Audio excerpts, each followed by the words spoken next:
जय श्री ओम नमः सिद्धेभ्य। जय श्री ओम नमः सिद्धेभ्य।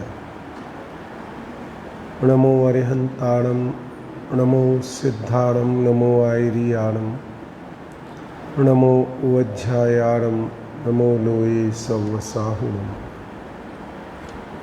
ओंकारं बिंदु संयुक्तं नित्यं ध्यायन्ति योगिनः कामदं मोक्षदं चैव। ओंकाराय नमो नमः। अविरल शब्द घनौघ प्रक्षालित सकल भूतल कलंका, मुनि भी उपासित तीर्था, सरस्वती हरतु नो दुर्तान। अज्ञान तिमिरान्ध्यानां ज्ञानांजन्य शलाकया चक्षुरुन्मीलितं येन तस्मै श्री गुरुवे नमः। श्री परम गुरुवे नमः। परंपराचार्य गुरुवे नमः। सकल कलुष विध्वंसकम, श्रेयसां परवर्धकम, धर्म संबंधकम, भव्य जीव मनः प्रतिबोधकारकम, पुण्य प्रकाशकम, पाप प्रणाशकम। इदं शास्त्रम श्री प्रवचन सार नामधेयम्। अस्य मूल ग्रंथ कर्तारः श्री सर्वज्ञ देवा, तदुत्तर ग्रंथ कर्तारः श्री गणधर देवा, प्रति गणधर देवा। तेषां वचनानुसार मासाद्य आचार्य श्री कुंद कुंद देव विरचितं श्रोतारः सावधानतया शृण्वन्तु। मंगलम भगवान वीरो, मंगलम गौतमो गणी, मंगलम कुंद कुंदाद्यौ, जैन धर्मोस्तु मंगलम। सर्वमंगल मांगल्यम सर्वकल्याणकारकं, प्रधानं सर्वधर्माणां, जैनं जयतु शासनम्।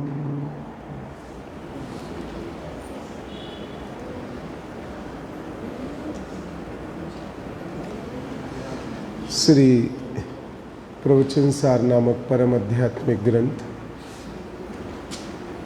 आचार्य भगवान कुंद कुंद द्वारा प्रणीत, आचार्य भगवान अमृतचंद्र देव एवं जयसेन आचार्य द्वारा टीकाकृत। पेज नंबर 171 जो मेरे पास पुस्तक है। आपके पास गाथा अपनी, इसका गे तत्व प्रज्ञापन 93 गाथा की टीका अपन कल से ही प्रारंभ किया ना हमने, कि परसों से किया था? कल से ही किया था।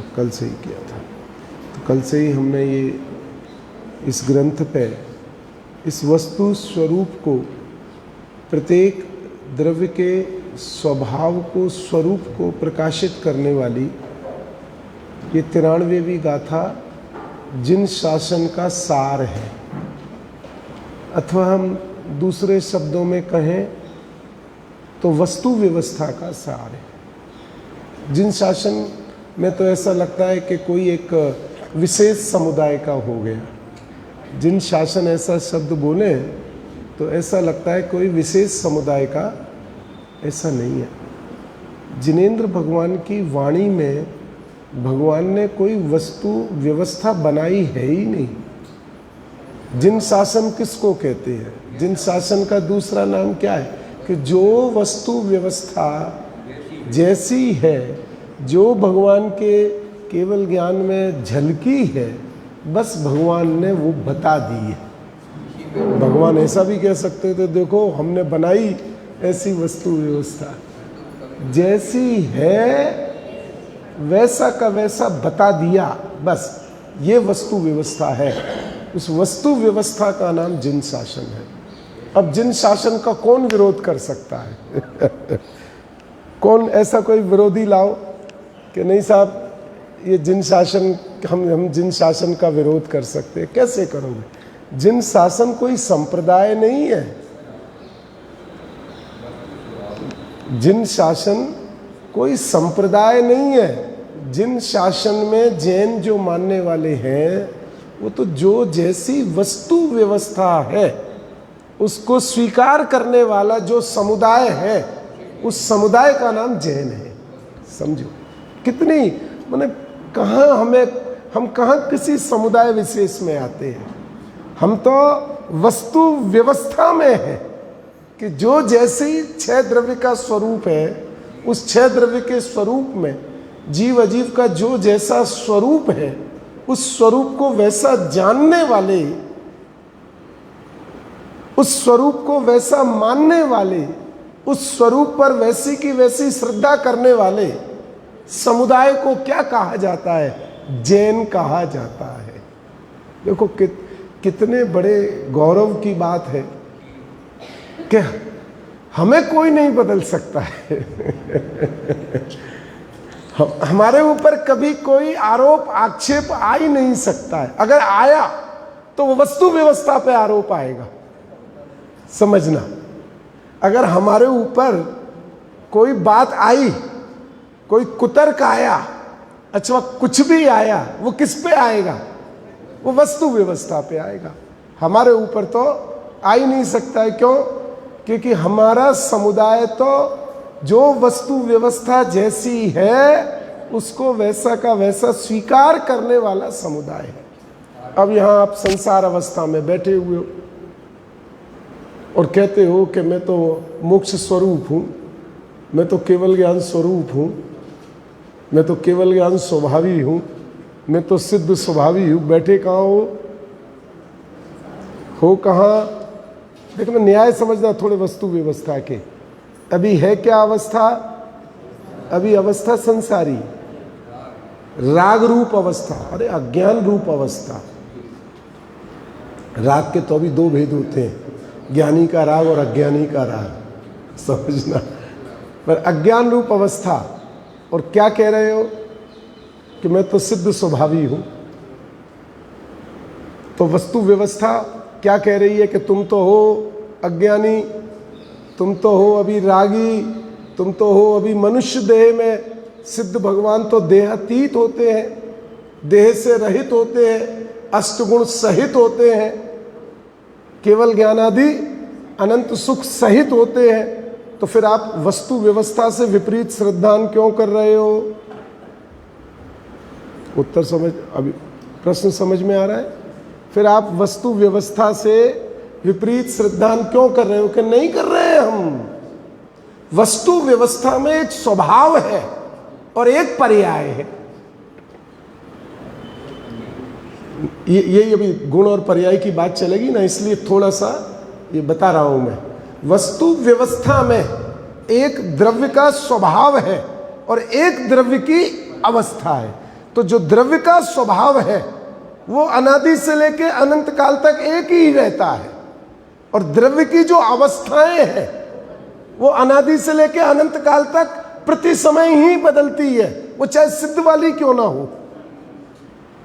वो पर्याय भले ही सादी अनंत सिद्ध वाली क्यों ना हो, पर वो सादी अनंत सिद्ध रहने वाली पर्याय भी, पर्याय का ही लक्षण प्रति समय बदलना है तो वो अपने स्वरूप का उल्लंघन नहीं करती है।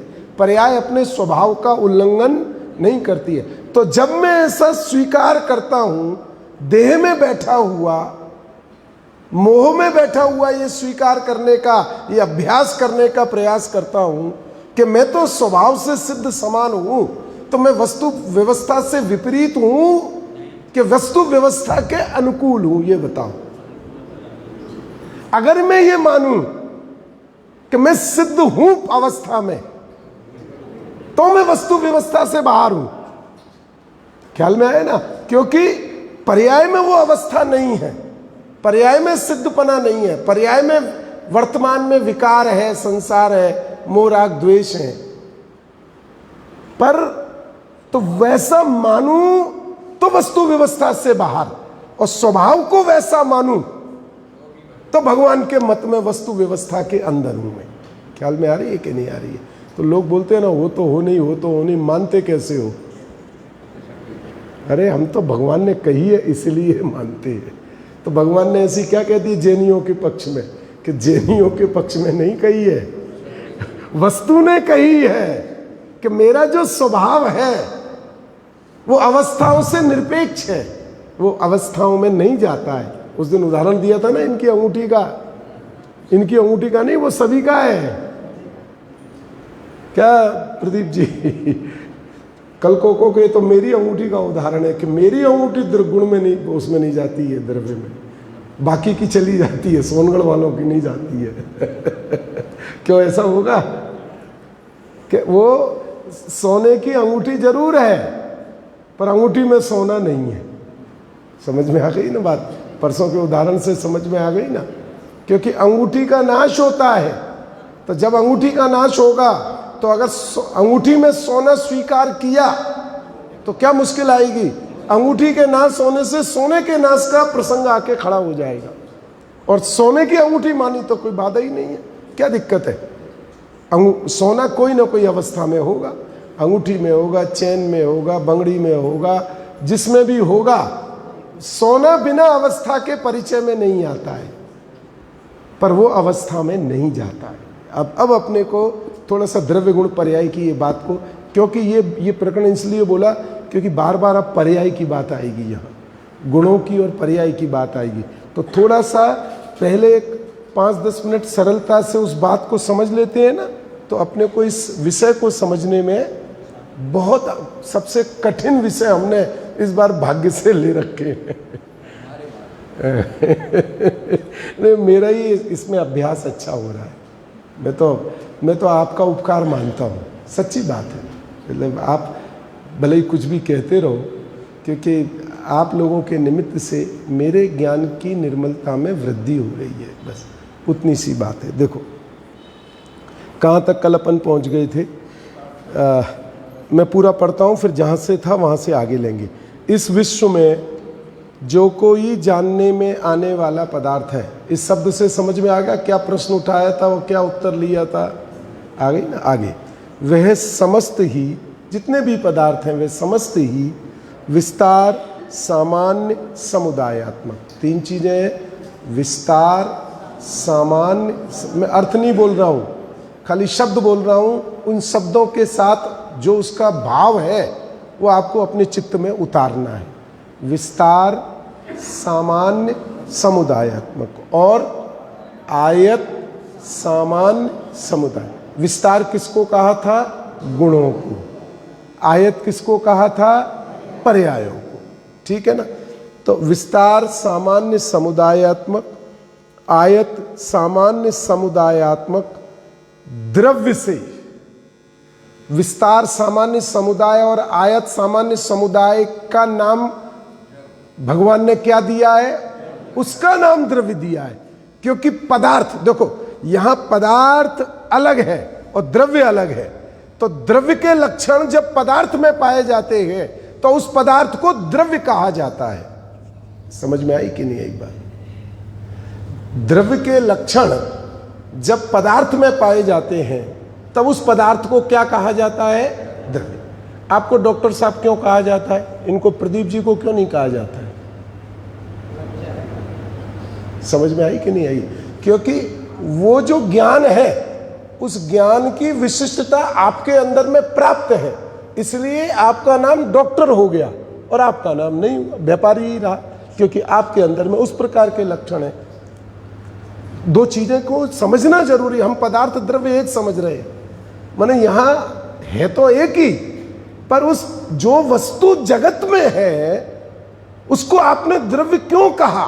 कि द्रव्य बनाने के लिए, द्रव्य बनने के लिए गुण और पर्याय का समुदाय होना अनिवार्य है। और जितने भी वस्तुएं हैं, ये विशिष्टता है इस गाथा की, इसलिए बता रहा हूं, ध्यान इसलिए दिला रहा हूं। जितने भी पदार्थ हैं, कोई भी पदार्थ बिना विस्तार, सामान्य, समुदाय के और बिना आयत, समुदाय के कोई भी पदार्थ इस लोक में नहीं है।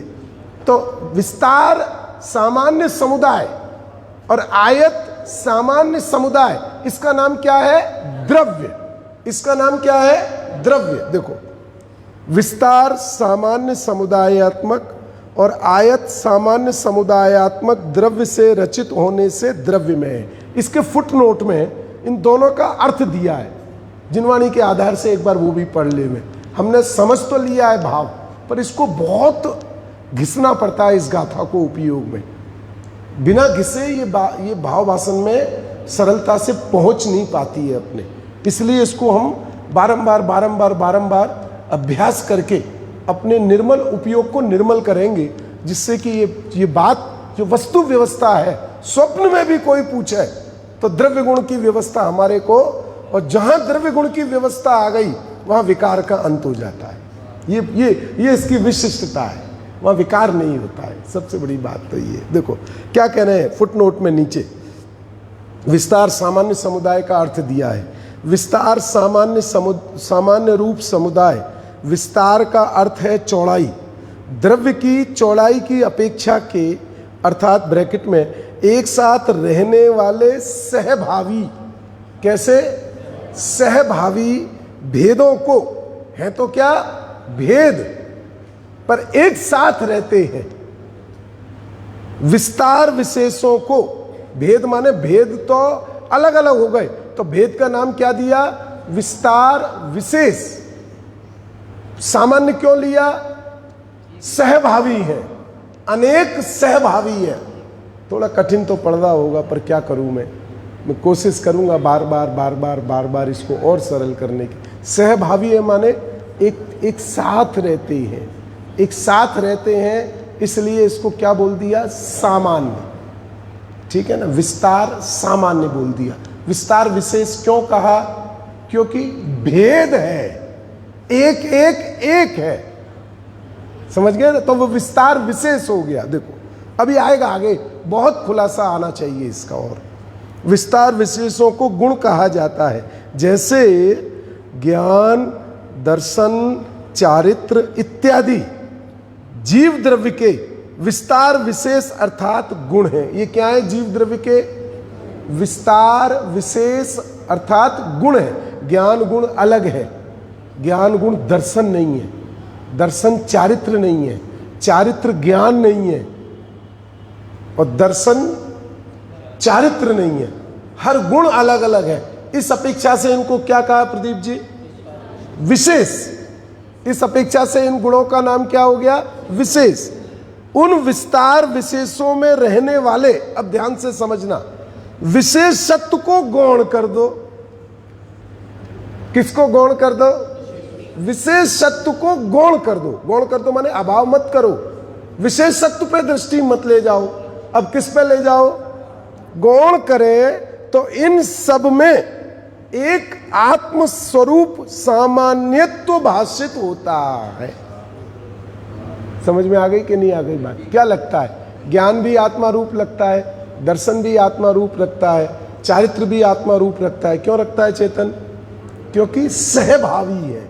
जहां ज्ञान पाया जाएगा वहां नियम से चारित्र पाया जाएगा, जहां चारित्र पाया जाएगा वहां नियम से दर्शन पाया जाएगा। माने जो एक गुण है उसके साथ नियम से सहभावी अनंत गुण प्राप्त होते ही होते हैं। ऐसी ही वस्तु व्यवस्था है, ठीक है ना। यह विस्तार सामान्य अथवा विस्तार सामान्य समुदाय वह द्रव्य है। अब द्रव्य समझ में आ गया ना, चाहे वो जीव द्रव्य हो, चाहे वो पुद्गल परमाणु हो, और सबसे कठिन बात वह चाहे एक प्रदेशी काल द्रव्य हो। अब काल द्रव्य को समझने में पसीना आता है, आएगा वो भी हम समझेंगे। इसी विषय में काल द्रव्य का भी स्वरूप धीरे धीरे आगे आगे जैसे समय जैसे जैसे हमें ये विषय अंदर उतरता जाएगा वैसे वैसे सूक्ष्मता से इसका समझेंगे। तो विस्तार विशेष, विस्तार सामान्य समुदाय समझ में आ गया। पीछे बहनों को समझ में आया कि नहीं आया? पुस्तक है ना आप सबके पास कि नहीं है? पुस्तक है कि नहीं? पुस्तक ले लो, मैं पहले से और पुस्तकें निकाल लो, बहुत ज़रूरी है। बिना पुस्तकों के ये चर्चा बैठने वाली ही नहीं है। आप कितना भी अपने उपयोग को बिना ग्रंथ के आधार से ये चर्चा गले से उतरेगी नहीं, और ये उतरने जैसी बात है। फिर आगे देखो, आगे क्या कह रहे हैं, आयत सामान्य समुदाय। अब पर्याय की परिभाषा बता रहे हैं आचार्य भगवान। आयत सामान्य रूप समुदाय। आयत का अर्थ है लंबाई, कल ये बात कर ली थी हमने, फिर भी जो जिनवाणी का फुटनोट है वो पढ़ना अनिवार्य है, इसलिए वो जरूरी है, स्पष्ट हो जाता है। आयत का अर्थ है लंबाई, अर्थात काल अपेक्षित प्रवाह। कैसा प्रवाह? काल अपेक्षित प्रवाह। ये कैसा था? विस्तार। स्वभाव अपेक्षित विस्तार। ये कैसा था? गुण कैसे थे? स्वभाव अपेक्षित। और आयत कैसा है? काल अपेक्षित, लंबाई वाला, अनादिकाल से लेके अनंत काल तक, ये काल अपेक्षित। देखो, द्रव्य के लंबाई की अपेक्षा के, ऐसे कोई जो आप क्षेत्र नापते हो द्रव्य का लंबाई चौड़ाई, ऐसा क्षेत्र नहीं होता है, पर यहां तो उदाहरण से सिद्धांत को गले उतरवाना है, इसलिए उसका उदाहरण दिया है। ख्याल में आ रही है ना भैया साहब? समझ में सबको कठिन तो नहीं पड़ रही है? देखो, एक के बाद एक प्रवर्तमान क्रम भावी। अब यहां क्रमबद्ध पर्याय, असली क्रमबद्ध पर्याय यहां से निकलेगी। असली क्रमबद्ध पर्याय जिसको बोलते हैं वो इस वस्तु स्वभाव से निकलती है। और जब वस्तु स्वभाव से क्रमबद्ध पर्याय निकलती है तो क्रमबद्ध के विरोध में तीन लोग खड़ा हो जाए तो अभी एक परमाणु कहता है कि तुम मेरा कुछ नहीं कर सकते हो। मजा इस बात का है, अगर हम व्यवहार सिद्धांतों से क्रमबद्ध पर्याय निकाल रहे हैं कि भगवान ने देखा है इसलिए तुम्हारे भाव वैसे होंगे, समझना, तो वो कथन भी व्यवहार से कहने में आता है कि भगवान के ज्ञान में आ गया है इसलिए ऐसा होगा। पर भगवान के ज्ञान में कैसे आया? कि वस्तु के स्वभाव में वो क्रमबद्ध खचित था, विद्यमान था, वो भगवान के ज्ञान में आया कि भगवान ने तुम्हारे भावों को नक्की किया। क्रमबद्ध कहां से निकलेगा? और क्रमबद्ध का कितना बड़ा आनंद है, क्रमबद्ध का क्या मुक्ति फल है, वो इस गाथा से असली मालूम पड़ेगा। अभी तो बहुत अद्भुतीय चर्चा आने वाली है अपने को धीरे धीरे। एक के बाद एक प्रवर्तमान क्रम भावी। क्रम भावी समझ गए ना? वही क्रमबद्ध, क्रम नियमित, वो सब किस में चले जाएंगे? क्रम भावी काल अपेक्षित। ये हो गया ना बात। भेदों को, यहां भी क्या आ गया? यहां भी क्या आ गया? भेद आ गया। गुणों में भी क्या था? भेद था। पर्यायों में भी क्या है? भेद है। पर्याय तो वैसे भी भेद रूप होती है क्योंकि प्रति समय नवीन होती है। पहली वाली दूसरी नहीं होती है, दूसरी वाली पहली नहीं होती है। उस अपेक्षा से पर्याय का तो स्वभाव ही भेद रूप होता है। पर गुण तो त्रिकाल होते हैं ना, पर गुण त्रिकाल में भी अनंत होते हैं, इस अपेक्षा से भेद रूप है। पर्याय प्रति समय एक ही होती है। गुण वही का वही होता है जो अनादि से था और अनंत काल तक। गुण नहीं बदलता है, पर पर्याय बदलती है। पर्याय बदलती है कि नहीं बदलती है? पर्याय अवस्था बदलती है। देखो, भेदों को, इसलिए यहां क्या शब्द लिया? भेद शब्द लिया। आयत विशेषों को पर्याय कहा जाता है।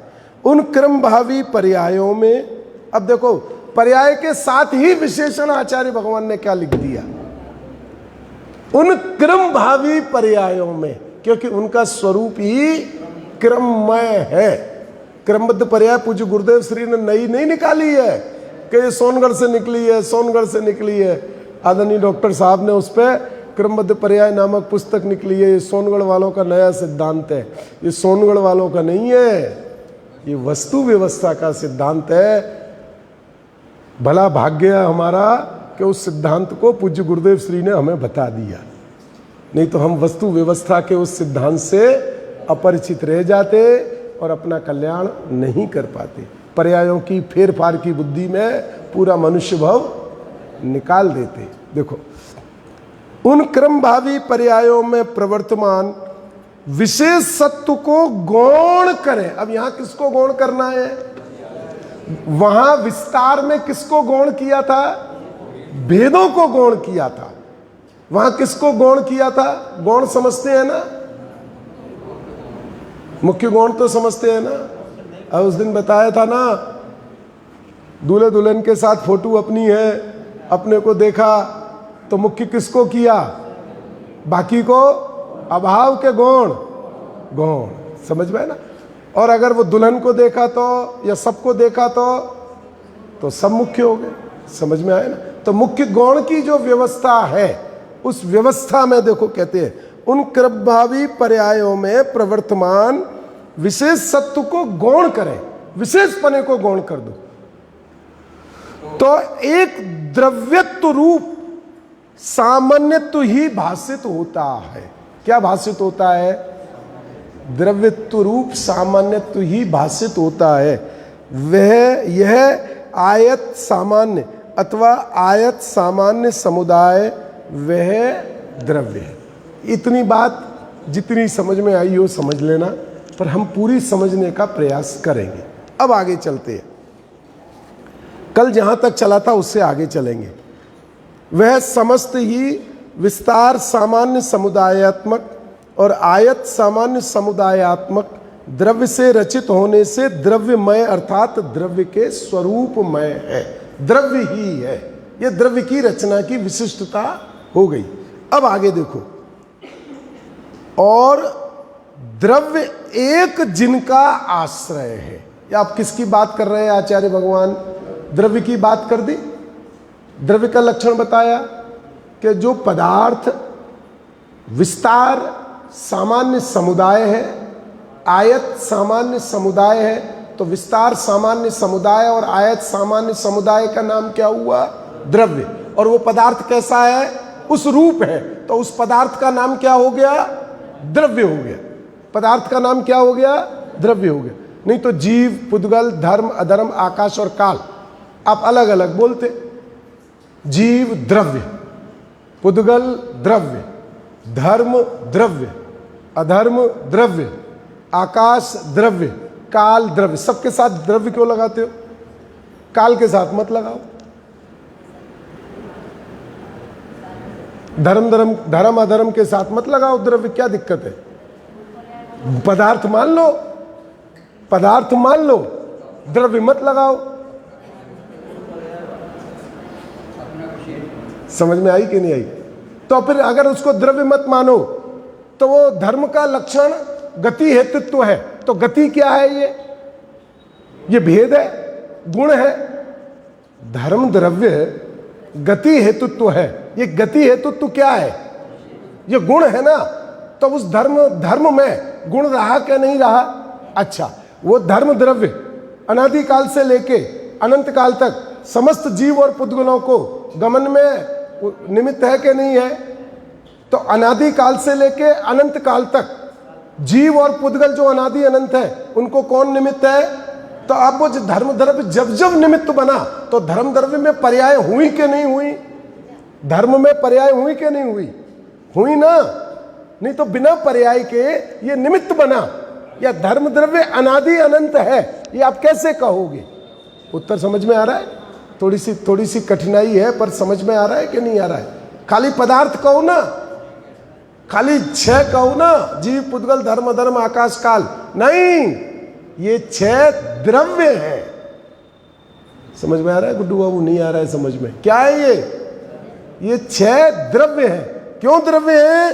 क्योंकि ये विस्तार सामान्य समुदाय और आयत सामान्य समुदाय से रचित है। ये देखो, अब आगे देखो, और द्रव्य एक जिनका आश्रय है। अब बात किसकी कर रहे हैं? गुण की। किसकी बात कर रहे हैं? गुण की। गुण का आश्रय क्या है? गुण कहां मिलेंगे? मिठास कहां मिलेगी? मिठास क्या है? गुण। कहां मिलेगा? तो शक्कर क्या है? समझ में आई कि नहीं आई बात? सफेदी कहां मिलेगी? वस्तु में मिलेगी ना। सफेदी, सफेद क्या है? वर्ण गुण की पर्याय है। सफेदी क्या है? वर्ण गुण की पर्याय है। कहां मिलेगी? जो भी वस्तु होगी, जो वस्तु सफेद दिख रही होगी, वो सफेदी का ज्ञान उस वस्तु के आधार से ही होगा ना। तो सफेदी को हमने, सफेदी क्या हुई? वर्ण गुण की पर्याय। मिठास क्या हुई? रस गुण की पर्याय। अभी पहले पुद्गल से समझो, फिर आत्मा से भी समझेंगे। मिठास क्या हुई? रस गुण की पर्याय। सफेदी क्या हुई? वर्ण गुण की पर्याय। कहां मिलेगी? समझ में आई ना? अब यहां कहते हैं कि वो जो गुण है, स्पर्श, रस, गंध और वर्ण, मैं पुद्गल का उदाहरण इसलिए दे रहा हूं कि जल्दी समझ में आए, परिचित है ना। फिर चैतन्य पे भी घटाएंगे अपन, न्याय समझ में आ रहा है ना। तो ऐसे ही कहते हैं कि वो जो गुण है वो कहां मिलेंगे? तो उसका उत्तर दिया, द्रव्य एक जिनका आश्रय है। गुणों को दूसरी जगह ढूंढने जाओगे तो गुण नहीं मिलेंगे, क्योंकि जो अन्य मत है ना, जो अनेक अनेक, उतने द्रव्य अलग है, गुण अलग है, दोनों मिलकर के फिर गुण आकर के द्रव्य में मिला, ज्ञान गुण अलग है और द्रव्य अलग है, फिर ज्ञान गुण आकर के मिला तो द्रव्य ज्ञान में हो गया। ऐसा अलग अलग विभिन्न मत है। अज्ञानियों का कोई ठिकाना थोड़ी है। जितने विकल्प उतने अज्ञान, वस्तु व्यवस्था को मानने वाले उतने अज्ञान। तो वो कहते हैं कि कहां मिलेंगे गुण? गुण चाहिए तो कहां जाना पड़ेगा? गुणों को अपनी शरण कहां मिलती है? द्रव्य में। इसलिए क्या लिखा? शब्द पढ़ो नीचे जिनवाणी का। क्या लिखा? द्रव्य एक जिनका आश्रय है, द्रव्य के अलावा कहीं और प्राप्त नहीं होते हैं। ऐसे विस्तार विशेष स्वरूप गुणों से रचित। अब देखो, बहुत आनंद की बात, सूक्ष्म है पर समझने वाली बात है। द्रव्य में वो गुण कैसे थे? सामान्य। द्रव्य में कैसे थे? सामान्य। कैसे रहते थे? सामान्य। और जैसे ही, क्यों डॉक्टर साहब, मेरे पास आपका ही उदाहरण है, मैं क्या करूं, वेरी सॉरी। आप घर में कैसे रहते हो? डॉक्टर रूप से। तो और जैसे ही नीचे क्लिनिक में आते हो तो फिर क्या विशेष हो जाते हो क्या? नहीं। घर में कैसे रहते हो? समझना। अरे मैं ही कहूँ, यहां तो आपके सामने पंडित हूं, और घर में डांट फांट सब खानी पड़ती समझना। तो घर में क्या हो गए हम? सामान्य। और जैसे ही अपने पद पे पहुंचे तो क्या हो गए? विशेष। ख्याल में आ गई ना? वस्तु बदल गई वस्तु बदल गई? नहीं बदली। फर्क हो गया। क्या फर्क हो गया? कि जो वस्तु, जो भेद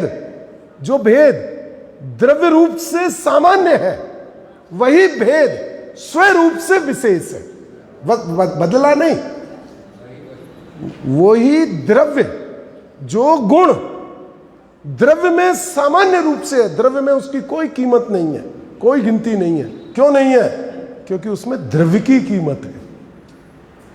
बहुत अभी द्रव्य दृष्टि आएगी, धीरे धीरे उछलोगे आप इस गाथा को सुन करके, सारा ज्ञान निकल करके बाहर हो जाएगा। वही गुण जो द्रव्य में द्रव्य रूप से जाना जाता है, द्रव्य में उसका गुण रूप से परिचय नहीं ले सकते हो। क्यों नहीं ले सकते हो? कि जैसे ही उसका गुण रूप से परिचय लेने गए, वही द्रव्य के स्वभाव का तिरोभाव हो जाएगा, गुण का आविर्भाव हो जाएगा। समझ में आया कि नहीं? ज्ञान आत्मा, ऐसा कहते ही क्या हो गया? ज्ञान विशिष्ट हो गया और आत्मा गौण हो गया। और चैतन्य, बस, तो चैतन्य में अनंत गुण आकर के खड़े हो गए। ज्ञान भी हो गया, दर्शन भी हो गया, चारित्र भी हो गया, सुख भी हो गया, वीर्य भी हो गया, अस्तित्व, वस्तु, तो जितने अनंत गुण हैं सारे के सारे उस चैतन्य शब्द, जो चैतन्य, जो द्रव्य की महिमा को गाने वाला शब्द है, द्रव्य का उद्घोषक है जो चैतन्य, उसमें सारे ज्ञानादि, जो ज्ञान अपने लिए विशेष है, ज्ञान रूप ही रहता है। ज्ञान दर्शन रूप नहीं होता, ज्ञान चारित्र रूप नहीं होता। कैसा द्रव्य का स्वभाव है। ये गुण भी बड़े स्वार्थी हैं, इतने स्वार्थी हैं हमारे अंदर के गुण के पूछो मती। श्रद्धा गुण पूरा निर्मल हो जाता है और चारित्र को मलिनी बना रहने देता है, बनिल बना रहने देता है। मतलब अब वो श्रद्धा गुण आत्मा के कितने प्रदेशों में है? कितने प्रदेशों में श्रद्धा गुण का विस्तार? आत्मा के कितने प्रदेशों में? पूर्ण निर्मल। कैसे श्रद्धा? सिद्ध भगवान जैसी। अब उन्हीं प्रदेशों में चारित्र गुण भी विद्यमान है कि नहीं है? वो कहता है कि नहीं, संसार है, अभी तो मोह है, भले ही अज्ञान जनित मिथ्यात्व जनित मोह नहीं है, मोह तो है, विकल्प तो है, पुण्य पाप के भाव तो है। अब क्या करोगे? वो भी आत्मा में है कि नहीं? उतना ही बड़ा है कि छोटा है? पर नहीं मानता है। मानता है क्या? चारित्र गुण, ज्ञान गुण मानते हैं क्या? श्रद्धा की ज्ञान गुण, श्रद्धा क्या कहती है? मैं केवल ज्ञान स्वभावी हूं। नहीं कहती है कि बोलो, कहती है, क्योंकि मेरा ज्ञान सामान्य है और ज्ञान का लक्षण है जो भी ज्ञेय पदार्थ हो वो अपनी त्रिकाल मर्यादा से मेरे ज्ञान में आके प्रकाशित होने चाहिए। श्रद्धा इतनी मजबूत है, ज्ञान आवरण सहित बैठा रहता है, पीछे का भी नहीं जानने देता है कि सिर के पीछे क्या है। बैठा रहता है कि नहीं बैठा रहता है? कब तक बैठा रहता है? कि जब तक उसको अपने विशेष स्वरूप में नहीं आना हो तब तक वो ऐसा का ऐसा बैठा रहेगा। अंतर समझ में आ रहा है? सामान्य और विशेष का अंतर समझ में आ रहा है कि नहीं आ रहा है इधर? तो वो यहां क्या कहते हैं कि जो गुण, एक एक गुण इतना बलशाली है, बलशाली है, बलशाली है, पर जब अपने आप को द्रव्य रूप कहलाते हैं वो गुण, तो फिर सब अपने बल को द्रव्य को समर्पित कर देते हैं। किसको समर्पित कर देते हैं? सारे बल को किसको समर्पित कर देते हैं? वो गुण, वो सारे के सारे अनंत गुण अपनी समस्त स्वरूप संपदा को द्रव्य रूप कर देते हैं। अब बोलो द्रव्य कितना महान हो जाता होगा जब। क्यों साहब, आपने रिलायंस वाले को दे रखा है ना अपना, मैंने सब चीज की खबर निकलवा रखी है आपके बारे में। रिलायंस ट्रेंड को दे रखा है ना, किसको दे रखा है? ट्रेंड को दे रखा है। अब वो रिलायंस वाले के पास एक ही व्यवसाय है, एक रिलायंस ट्रेंड का, क्या और भी है? अरे साहब कितने हैं कौन जाने। अब एक रिलायंस ट्रेंड इतना बड़ा, एक रिलायंस ट्रेंड इतना बड़ा, और जबकि वो उसका छोटे से छोटा उपक्रम है, अभी स्टार्ट किया है, जिसकी वैल्यू 1% में भी रिलायंस इंडस्ट्रीज में नहीं आती होगी, समझना। अरे साहब ऐसे तो रिलायंस के कितने हैं। अब तुम्हें रिलायंस ट्रेंड की इतनी महिमा है, जब वो रिलायंस की संपूर्ण ग्रुप ऑफ इंडस्ट्रीज को देखने जाओगे तो आपको कितनी महिमा बढ़ेगी। समझ में आई कि नहीं आई? इससे 1 करोड़ गुनी तो वो रिलायंस केमिकल और उनकी जो पॉलीक्लिनिक इंडस्ट्री है, जो भी हो, मुझे तो कुछ ज्यादा खबर नहीं है, पर नाम जरूर खबर है रिलायंस वाले का। तो अब ऐसे ही एक एक गुण इतना महिमावंत है। ज्ञान गुण 3 काल 3 लोक को जानने की सामर्थ्य वाला है। श्रद्धा गुण अनंत श्रद्धा रूप है। चारित्र गुण अनंत शांति, अनंत वीतरागता, अनंत सुखमय है। बल गुण अनंत गुणों को एक साथ रख करके अनंत बल रूप अपने स्वरूप में प्रतिष्ठित है। ऐसे सभी गुण जब अपने आप को द्रव्य को समर्पित करते होंगे और द्रव्य रूप अपना परिचय देते होंगे, तो बोलो द्रव्य की कितनी महिमा होगी। इसलिए तो बोलते हैं द्रव्य दृष्टि चाहिए। द्रव्य दृष्टि के आश्रय से मोक्ष होता है, पर्याय के आश्रय से, भेद के आश्रय से मोक्ष नहीं होता है। कितना बल अंदर से आके, क्योंकि वस्तु कैसी हो जाएगी, समझ में आ रहा है ना? अब तो थोड़ी सरलता से समझ में आ रही है ना बात। वस्तु कैसी हो जाएगी जब अनंत भेद है, तो भेद है तो भेद, पर अपने आप को किस रूप परिचय दे रहे हैं? द्रव्य रूप, सामान्य रूप। सामान्य शब्द है ना, मैं बार बार इसलिए शब्द बोल रहा हूं, सामान्य विस्तार, सामान्य विस्तार, कि उसका भाव भाषण, जैसे गुणों और पर्यायों का आपको परिचय है ना, ऐसे ही सिद्धांत के उन शब्दों से आपको गुणों और पर्यायों का तुरंत भाव भाषण हो जाए कि ये गुणों के लिए है और ये जिनवाणी में ये अपेक्षा, ये शब्द पर्यायों के लिए है। चेतन समझ में आ रही है ना? देखो अब इस बात को देखो आगे और चलाएंगे। और ये तो एक गाथा ही नहीं पूरी होने वाली है आपकी प्रदीप जी, नहीं नहीं, सही बात है। और द्रव्य एक जिनका आश्रय है, ऐसे विस्तार विशेष स्वरूप गुणों से रचित। अब यहां क्या शब्द दिया? विस्तार विशेष। कुछ भाव भाषण हुआ, क्या हुआ? गुणों की बात आई ना, तो गुण कैसे है? गुण कैसे है? जो गुण द्रव्य में सामान्य है वही गुण गुण रूप से विशेष है। समझ में आई कि नहीं आई बात? जो गुण मैं मनुष्य हूं, ठीक है ना, तो मेरे अंदर क्या क्या है? आंख है, कान है, नाक है, जिह्वा है, शरीर है ना, ये सब। अब मनुष्यपन ये सब क्या है? सामान्य है।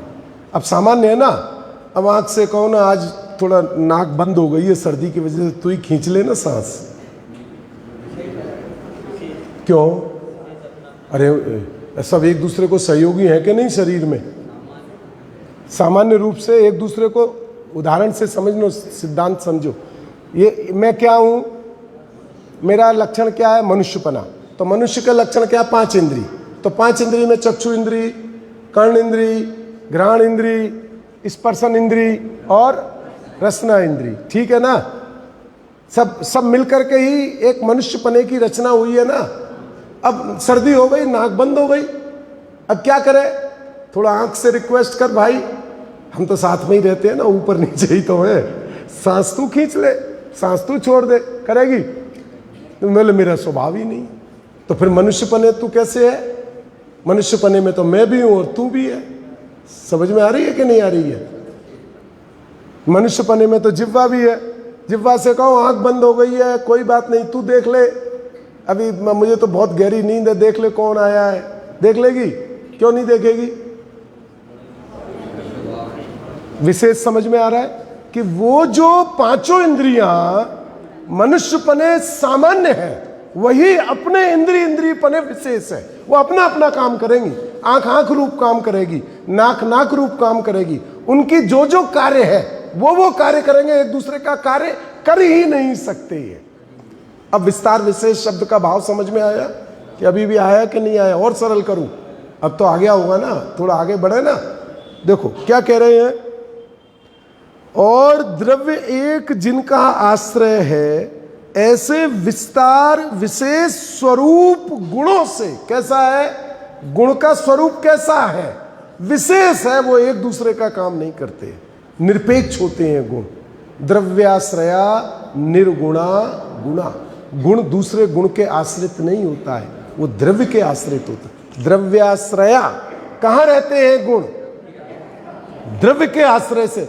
ये जो गाथा है ना, पूज्य गुरुदेव श्री कहते हैं, सचमुच ये गाथा जो ये 93वीं गाथा है, ये आचार्य कुंद भगवान ने, ऐसा लगता है कि विदेह में जाकर के 8 दिन रह करके सिमंदर भगवान की दिव्य ध्वनि के बाद इस ज्ञेय तत्व प्रज्ञापन की रचना की है। नहीं तो किसी की भी सामर्थ्य नहीं है कि जो केवल ज्ञान वाला विषय है वो मति श्रुत ज्ञान वाले 6 धारियों को परोस के दे दिया जाए।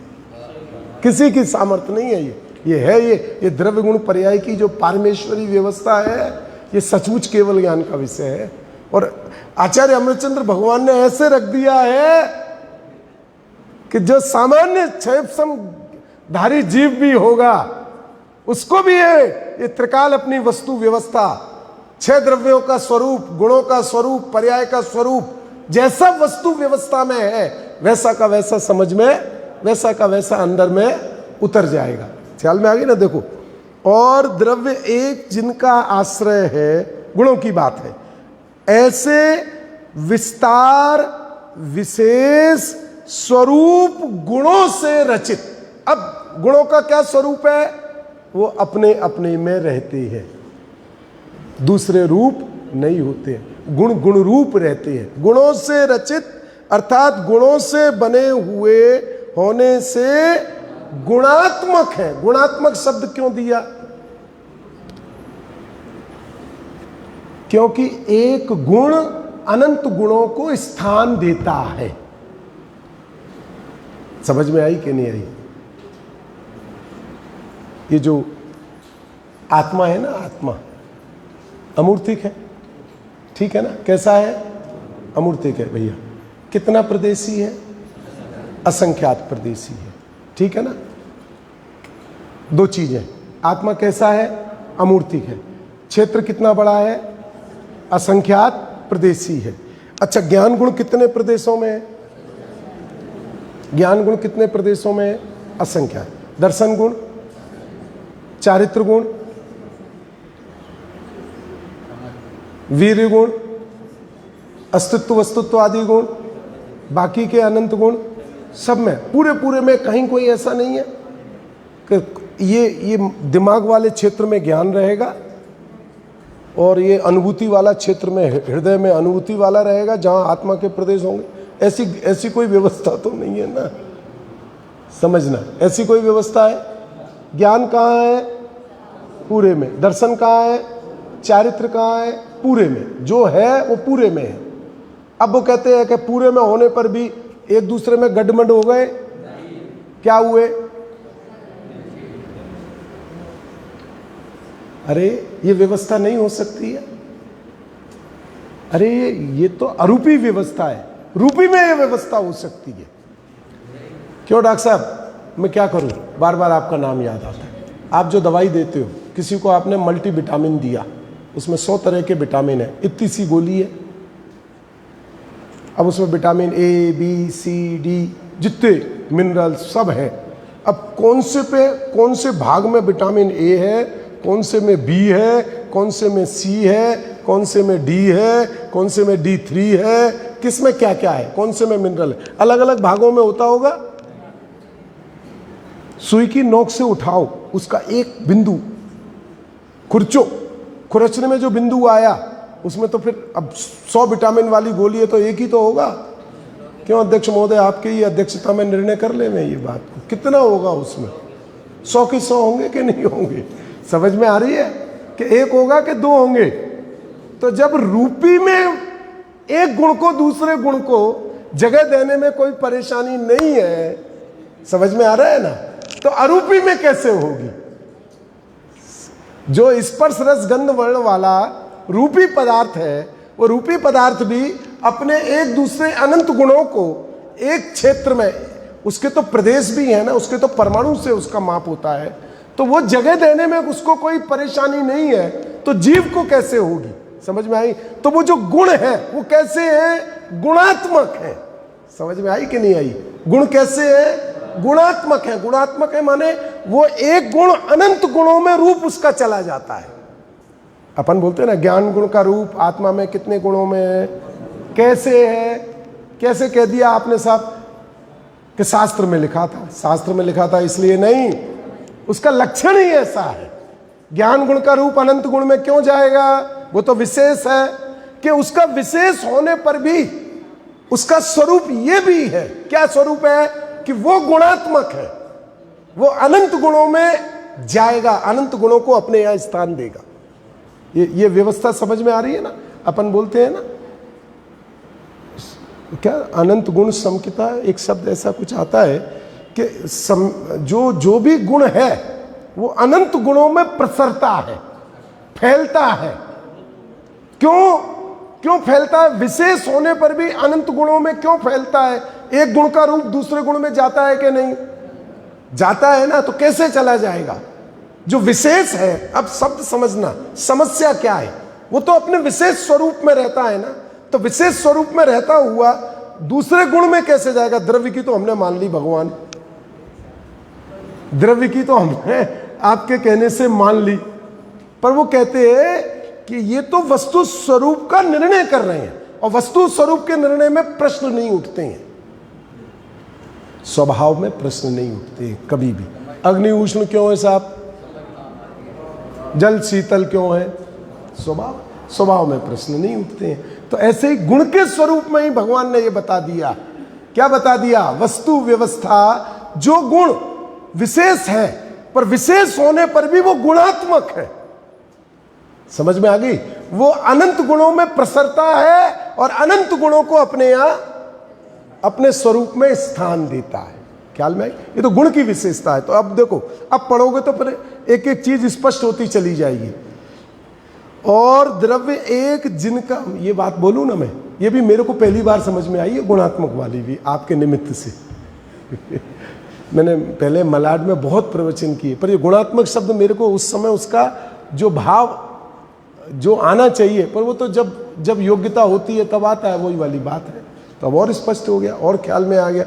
और वस्तु स्वरूप जितना जितना स्पष्ट होता है उतना आप अगर वीतराग भावों की वृद्धि करना चाहते हो तो उतना उतना आप आत्मा के निकट पहुंच जाते हो। देखो लिखा ना, अब मैं पुनः पढ़ता हूं, आप सबको भाव भाषण होना चाहिए, बस मेरी एक ही शर्त है, माने मेरी नहीं, जिनवाणी की, हित के लिए यहाँ आए हैं ना, अपना समय निकाल करके आत्मा के हित के लिए आए, सुनने मात्र के लिए नहीं आए, समझने के लिए आए, समझ करके भाव भाषण करने के लिए आए।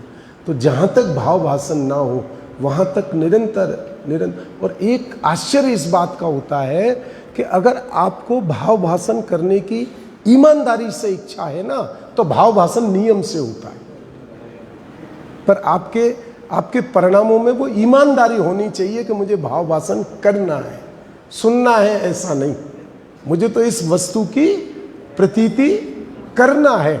ऐसे अपने उपयोग में ईमानदारी होनी चाहिए, और जिसके उपयोग में ईमानदारी है वो कितना भी मंद क्षयोपशम वाला क्यों ना हो, वो ईमानदारी के बल पे उस वस्तु की प्राप्ति कर लेता है। देखो फिर पढ़ता हूं, तो भाव वासन साथ की साथ करना, और द्रव्य एक जिनका आश्रय है, ऐसे विस्तार विशेष स्वरूप गुणों से रचित होने से गुणात्मक है। अब इसका पूरा भाव वासन हो गया, जितना हमने समझा था उतना समझ में आया कि नहीं आया? विशेष भी समझ में आ गया ना, विस्तार विशेष स्वरूप समझ में आ गया, गुणात्मक समझ में आ गया और गुण समझ में आ गया, तीनों चीजें आ गई ना समझ में। आगे चलूं, अब आगे चलता हूं थोड़ा। अब देखो, और पर्याय, अब किसका नंबर लगा, किस किस का नंबर हो चुका? द्रव्य का हो गया और गुणों का हो गया। द्रव्य का लक्षण और स्वरूप समझ लिया राजकुमार जी, और गुण का लक्षण और गुण का स्वरूप भी समझ लिया। अब किसका समझना है? जिस पर्याय में मूढ़ वृद्धि लेके बैठे हैं, ये क्या चीज है, ये किस चीज का नाम है, इसका स्वरूप क्या है, जिसमें मैंने द्रव्य बुद्धि कर रखी है, जिसमें मैंने गुणों की बुद्धि कर रखी है, जिस पर्याय में आत्म बुद्धि कर रखी है, पर्याय में माने पर्याय मात्र में आत्म बुद्धि कर रखी है, उसका वास्तविक निश्चय परमार्थ स्वरूप क्या है। अब आचार्य भगवान वो बता रहे हैं। आज तो खाली इस शब्द को पढ़ूंगा, कल इसकी व्याख्या अपन करेंगे और समझेंगे, बात को आगे बढ़ेंगे। और पर्याय जो कि आयत विशेष स्वरूप है। द्रव्य में क्या थी ये पर्याय? क्या शब्द लिया था द्रव्य में आचार्य भगवान ने? आयत सामान्य समुदाय। द्रव्य में गुणों का क्या स्वरूप लिया था? विस्तार सामान्य समुदाय। अब ये पर्याय जो द्रव्य में सामान्य है, अब पर्याय रूप से कैसी है? पर्याय रूप से समझ में आ रहा है ना, ये आ गया ना, वो गुण वाला शब्द ही यहां बदल देना, बस वहां विस्तार लिया, यहां आयत लिया, बस इतना ही फर्क है। और पर्याय जो कि आयत विशेष स्वरूप है। राजकुमार जी समझ में आ रहा है ना, कहीं कठिनाई तो नहीं है ना? और पर्याय जो कि आयत विशेष स्वरूप है, वे जिनके लक्षण ऊपर कहे गए हैं। किन किन के लक्षण आचार्य अमृतचंद्र भगवान ने बता दिए? गुणों का बता दिया और द्रव्य का बता दिया। लिखा ना, जिनके लक्षण ऊपर कहे गए हैं। ऊपर किन किन के लक्षण पढ़ के आए? द्रव्य का लक्षण पढ़ के आए और गुण का लक्षण पढ़ के आए। चर्चा किसकी हो रही है? पर्याय की। कैसी है पर्याय? कैसी है पर्याय? अभी आयत विशेष स्वरूप। फिर भूल मत जाना, आयत सामान्य तो फिर पर्याय नहीं रही। अगर आयत सामान्य शब्द बोला तो क्या हो गया? वो द्रव्य हो गया। समझना बात को, एक शब्द आगे पीछे करोगे तो भाव बदल जाएगा। आयत सामान्य बोला तो क्या हो जाएगा? द्रव्य हो जाएगा। विस्तार सामान्य बोलोगे तो क्या हो जाएगा? द्रव्य हो जाएगा। अब गुण को समझना है तो क्या बोलना पड़ेगा? विस्तार विशेष और गुणात्मक। और पर्याय को समझना है तो क्या बोलना पड़ेगा? आयत विशेष। अंतर समझ में आ गया कि नहीं आ गया? और पर्याय कहाँ गया? और पर्याय जो कि आयत विशेष स्वरूप है। इतनी बात स्पष्ट हो गई। अब आयत विशेष स्वरूप है, वे जिनके लक्षण ऊपर कहे गए हैं अभी, द्रव्य के और गुण के, उन द्रव्यों से तथा गुणों से रचित होने से द्रव्यात्मक भी है और गुणात्मक भी है। अब पर्याय का स्वरूप अपन कल समझेंगे, फिर क्या हमें और आगे समझना है, पर्याय की भूल क्या है, धीरे धीरे इस प्रकरण में सब समझ में आएगा। बस मैं इतना पूछ रहा हूँ, कठिन तो नहीं पड़ रहा है ना किसी को भी? समझ में बैठ रहा है ना सबके? नहीं तो मैं और मेहनत कोशिश करूँ और इसको और सरल करने की, कि जितना सरल हो सके। तो ये जिनागम का मुख्य सिद्धांत, मूल सिद्धांत हमारे भाव वासन का विषय बन जाए।